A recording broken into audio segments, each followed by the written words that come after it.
Hello everyone, welcome back to my YouTube channel Badala classes. Second grade second paper subject है science, जिसमें अपन ने कल टॉपिक कंप्लीट किया था कार्बोहाइड्रेट। उसमें पॉलीसेकेराइड जो लास्ट वाला टॉपिक था वो कंप्लीट है।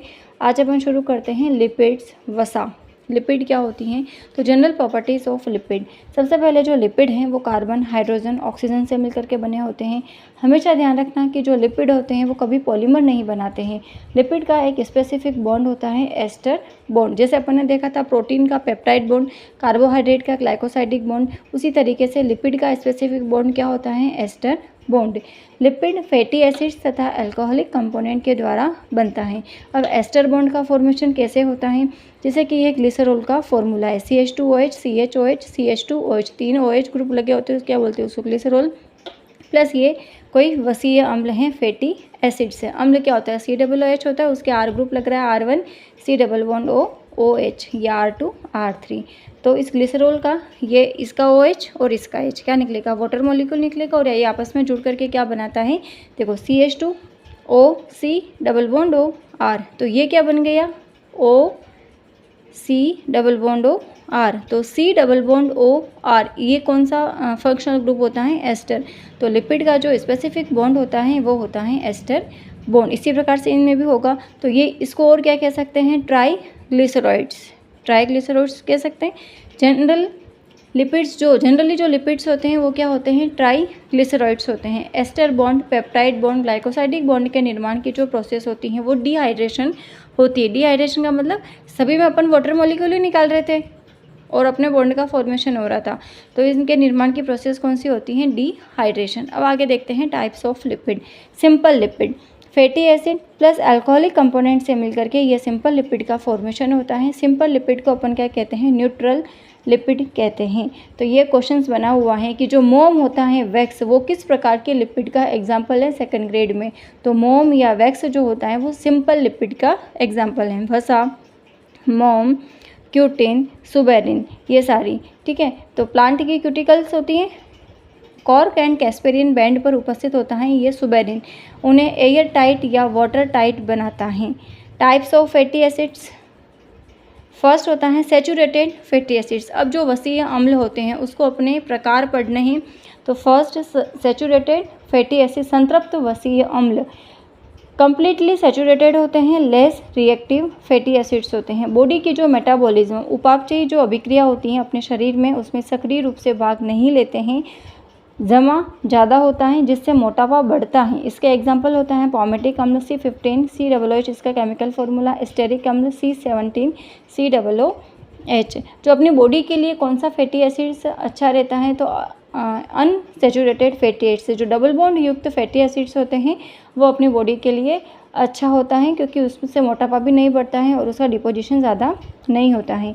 कम्प्लीटली अनसैचुरेटेड होता है। मोर रिएक्टिव फैटी एसिड्स होते हैं, मेटाबॉलिज्म में सक्रिय रूप से पार्टिसिपेट करता है, जमा होने की प्रवृत्ति ये कम रखता है, मोटापा कम बढ़ाता है। इसे आवश्यक वसीय अम्ल भी कहते हैं। कौन कौन से होते हैं इसमें? एग्जाम्पल देखते हैं। Oleic acid, linoleic acid, linolenic acid, arachidonic acid. अब इसमें क्या है? नंबर ऑफ डबल बॉन्ड है। तो ओलिक एसिड में 1, लिनोलिक एसिड में 2, लिनोलेनिक एसिड में 3, आर्कियोडोनिक एसिड में 4। यानी कि जैसे जैसे नाम बड़ा हो रहा है ना, तो डबल बॉन्ड की संख्या भी बड़ी हो रही है। इनमें क्या होता है? एक से ज़्यादा डबल बॉन्ड प्रेजेंट होते हैं, तो उसको कह सकते हैं अपन poly unsaturated fatty acid. Clear? बहुत अच्छा सा है। आगे देखते हैं कॉन्जुगेटेड लिपिड, यानी कि संयुक्त लिपिड। दो प्रकार के, फॉस्फोलिपिड्स एंड ग्लाइकोलिपिड्स। तो फर्स्ट देखते हैं फॉस्फोलिपिड। केमिकल कंपोजिशन क्या होता है फॉस्फोलिपिड्स का? कभी कभी डायरेक्ट ये भी पूछा जाता है सिर्फ केमिकल कंपोजिशन ऑब्जेक्टिव टाइप्स में। तो 2 फैटी एसिड्स होते हैं plus glycerol, H3PO4 plus nitrogenous पदार्थ होता है। तो नॉन पोलर पार्ट होता है ये 2 फैटी एसिड्स प्लस ग्लिसरॉल वाला, एंड इसको कह सकते हैं हाइड्रोफोबिक पार्ट या tail. H3PO4 plus nitrogenous substance जो होता है वो ध्रुवीय पार्ट होता है, पोलर पार्ट या हाइड्रोफिलिक पार्ट, या इसको अपन कह सकते हैं हेड। तो ये होता है फॉस्फोलिपिड का chemical composition. Types of phospholipid. अब टाइप्स ऑफ फॉस्फोलिपिड की एक ट्रिक आती है, क्लास। क्या ट्रिक आती है? क्लास। जैसे कि इसका पॉइंट देखते हैं अपन कौन कौन से होते हैं types of phospholipid. Cephalin, lecithin और sphingolipid. Cephalin, lecithin, sphingolipid. Nitrogenous substance, ethanolamine, choline and choline. Alcoholic component होता है सिफेलिन का ग्लिसरॉल स्फिंगोसीन। इसका क्या वर्क होता है? सिफेलिन का ब्लड प्लेटलेट्स में प्रेजेंट होता है ये, और जो लेसिथिन होता है ब्लड में रक्त वाहक जो ब्लड कैरियर होता है उसका वर्क करता है। स्फिंगोलिपिड जो होती है नर्व सेल जो अपनी तंत्रिका कोशिका होती है उसके एक्सोन पर उपस्थित माइलिन जो शीट होती है माइलिन परत उसमें उपस्थित होता है। सेकंड आता है ग्लाइकोलिपिड। केमिकल कंपोजिशन इसमें 2 फैटी एसिड्स होते हैं प्लस स्फिंगोसिन प्लस गैलेक्टोज जिसे ब्रेन शुगर के नाम से जाना जाता है। इसके ग्लाइकोलिपिड के एग्जांपल्स में सेरिब्रोसाइट्स। गैलेक्टोज जो होता है वो हमारी इंटेस्टाइन में फर्स्टली अवशोषित होने वाली शुगर होती है गैलेक्टोज, और गैलेक्टोज को ही कहते हैं ब्रेन शुगर। थर्ड आता है डिराइव्ड लिपिड या व्युत्पन्न लिपिड। सभी प्रकार के जो स्टेरॉइड्स होते हैं वो डिराइव्ड लिपिड्स होते हैं, तो ये थोड़ा सा ध्यान में रखना है। डिराइव्ड लिपिड्स तथा स्टेरॉइड्स की संरचना में 4 रिंग प्रेजेंट होती हैं, 1 2 3 4। तो 1 2 3 ये जो 3 रिंग हैं वो तो 6 मेंबर्ड हैं, जबकि 1 रिंग क्या होती है 5 मेंबर्ड। तो 3 रिंग वाली 6 मेंबर्ड और 1 रिंग वाली 5 मेंबर्ड। स्टेरॉइड जो होते हैं वो 2 टाइप के, alcoholic steroids and ketonic steroids. Alcoholic steroids क्या करते हैं जिसमें अल्कोहलिक ग्रुप प्रेजेंट होता है जैसे कोलेस्टेरोल। कीटोनिक स्टेरॉइड्स कीटोन संरचना C double bond O present होती हैं।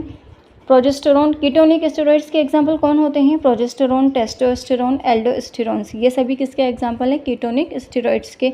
कोलेस्ट्रॉल जो होता है वो हमारी बॉडी में सर्वाधिक पाया जाने वाला लिपिड होता है, तो ये थोड़ा सा ध्यान में रखना है। तो कौन सा फैटी एसिड अपने लिए यूज़फुल होता है? अनसेचुरेटेड फैटी एसिड्स, ओके, क्योंकि इसका मोटापा ज़्यादा नहीं बढ़ता है और जमा होने की जो प्रवृत्ति होती है बॉडी में वो भी कम होती है। तो अपनी जो मॉलिक्यूलर बायोलॉजी की फर्स्ट यूनिट थी वो अपन ने बहुत ही अच्छे से कंप्लीट कर ली है। न्यूक्लिक एसिड, DNA, RNA सारा बहुत अच्छे से किया है। सेंट्रल डोग्मा क्या होता है बहुत अच्छे से कंप्लीट कर लिया है। तो कल अपन इसके जो भी और ऑब्जेक्टिव क्वेश्चंस भी अपन ने बीच में किए थे, और लास्ट जो इसके और कुछ भी एनी टाइप के ऑब्जेक्टिव क्वेश्चंस होंगे वो अपन कल लेकर के आएंगे। तो मिलते हैं कल की क्लास में। Thank you.